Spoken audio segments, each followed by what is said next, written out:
8 বছর পর Copa America ফিরছে যুক্তরাষ্ট্রে। দক্ষিণ আমেরিকা মহাদেশে শ্রেষ্ঠতর এই টুর্নামেন্টের পরবর্তী সংরক্ষণ যুক্তরাষ্ট্রে অনুষ্ঠিত হবে আগামী বছর। এ আসরে অংশ নেবে দক্ষিণ আমেরিকা মহাদেশের 10টি দল এবং উত্তর, মধ্য ও ক্যারিবিয়ান অঞ্চল থেকে 6টি দল অংশগ্রহণ করবে।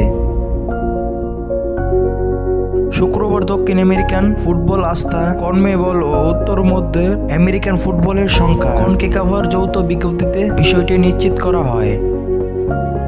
এখনও চালু আছে এমন মহাদেশীয় টুর্নামেন্টের কোপা আমেরিকার প্রাচীনতম 1916 সালে শুরু হওয়া লাতিন আমেরিকান টুর্নামেন্টের শতবর্ষপূর্তির আসর বসেছিল যুক্তরাষ্ট্রে 2016 সালে।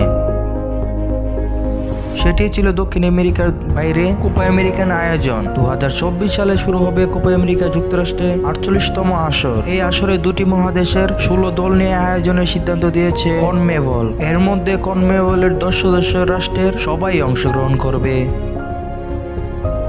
দলগুলোর নাম একবার বলা যাক: Argentina, Brazil, Uruguay, Ecuador, Colombia, Chile, Peru, Paraguay, Bolivia ও ভেনেজুয়েলা।